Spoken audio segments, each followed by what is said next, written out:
Grèce antique, période archaïque et naissance des cités-États.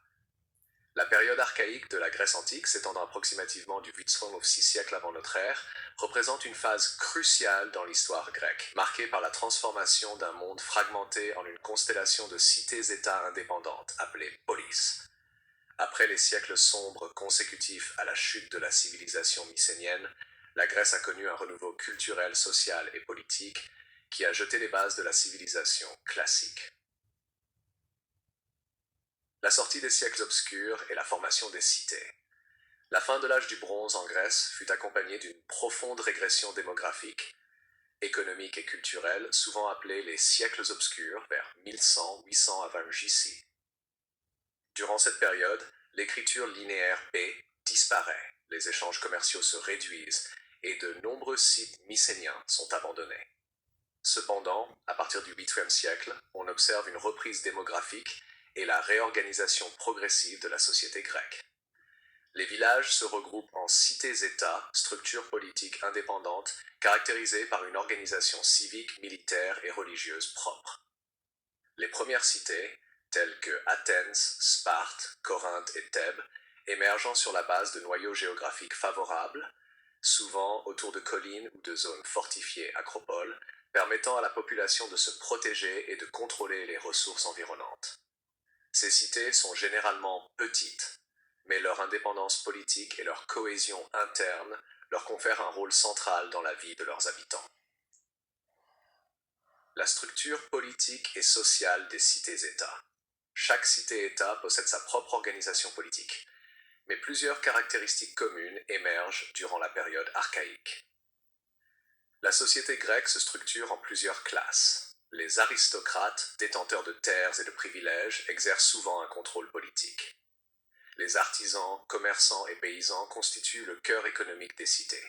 Enfin, les esclaves, capturés lors des guerres ou nés dans la servitude, assurent un travail subordonné. La politique dans les cités archaïques est d'abord dominée par les aristocraties terriennes, mais la montée de la richesse commerciale et artisanale entraîne l'émergence de nouveaux groupes sociaux revendiquant leur influence. Cette tension conduit progressivement à des réformes politiques, comme celle de Dracon et Solon à Athènes, qui posent les bases d'un système plus équitable et participatif, préparant le terrain pour la démocratie.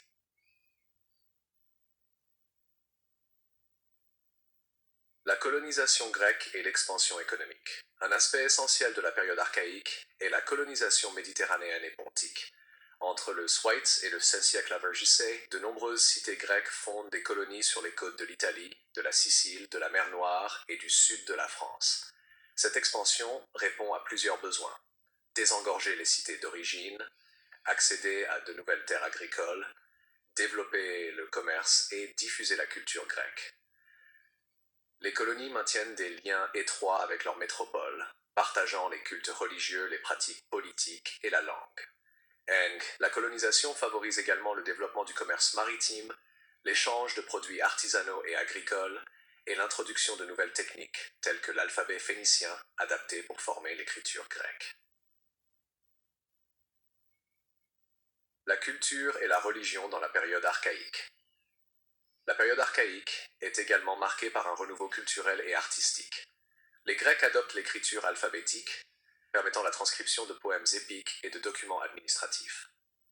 Les œuvres d'Homère, comme l'Iliade et l'Odyssée, circulent, contribuant à forger une identité culturelle commune et à transmettre les valeurs héroïques, la bravoure et la piété.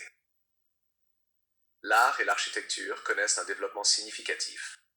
Les temples commencent à apparaître, dédiés aux dieux du panthéon grec, comme Zeus, Athéna et Apollon. La sculpture évolue avec la création des kourois et korai, statues représentant des jeunes hommes et jeunes femmes, symbolisant la perfection humaine et la dévotion religieuse. Ces créations reflètent l'équilibre, la proportion et l'harmonie, valeurs centrales de la pensée grecque. La religion grecque archaïque est profondément polythéiste et communautaire. Chaque cité a ses divinités protectrices et ses sanctuaires qui deviennent des lieux de rassemblement politique et social. Les fêtes religieuses telles que les Jeux olympiques, institués au 8e siècle avant J.C., combinent célébrations religieuses et compétitions sportives, renforçant l'unité et la fierté civique. La guerre militaire et la militarisation. Les cités-États grecques sont souvent en conflit pour le contrôle des terres, des routes commerciales et des ressources. La guerre devient une composante essentielle de la vie civique, favorisant le développement de techniques militaires avancées. La période archaïque voit l'apparition de l'armée hoplitique basée sur la phalange, formation de combat disciplinée où des soldats lourdement armés se déplacent en blocs compacts. Cette militarisation influence également la société et la politique. Dans certaines cités comme Sparte, la vie entière est organisée autour de l'entraînement militaire et de la discipline.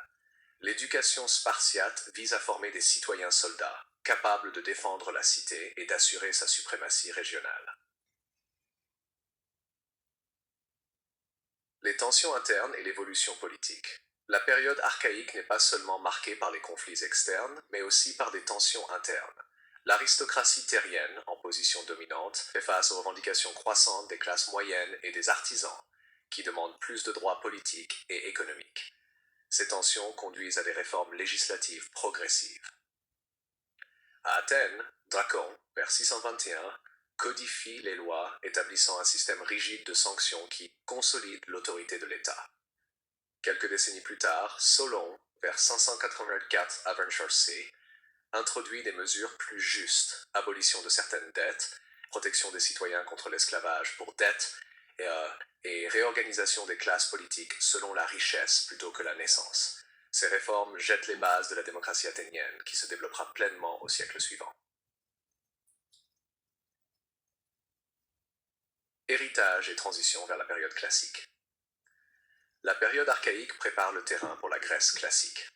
La structuration des cités, la codification des lois, l'essor de la colonisation et la richesse culturelle créent un environnement propice à l'épanouissement intellectuel, artistique et philosophique. Les cités-États deviennent le cadre de l'innovation politique, de la philosophie et de l'art, tandis que l'identité grecque se consolide autour de valeurs communes comme la liberté civique, l'honneur, la compétition et la piété religieuse.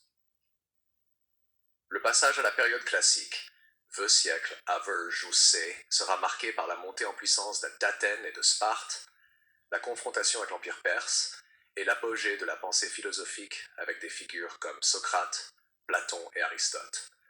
Sans les transformations de la période archaïque, ces réalisations n'auraient pas été possibles. Conclusion. En somme, la période archaïque de la Grèce antique constitue un moment fondamental de transition. De la dispersion post-mycénienne aux cités-États florissantes, cette époque voit la renaissance de la société grecque, l'émergence de structures politiques innovantes, l'expansion coloniale et commerciale, ainsi que l'essor culturel et artistique. Les cités-États, avec leurs particularités et leur indépendance, deviennent le socle sur lequel reposera la civilisation grecque classique, inspirant encore aujourd'hui des concepts politiques et culturels universels. La période archaïque est donc à la fois le testament de la résilience grecque et le prélude à l'âge d'or de la pensée et de l'art grec. Titre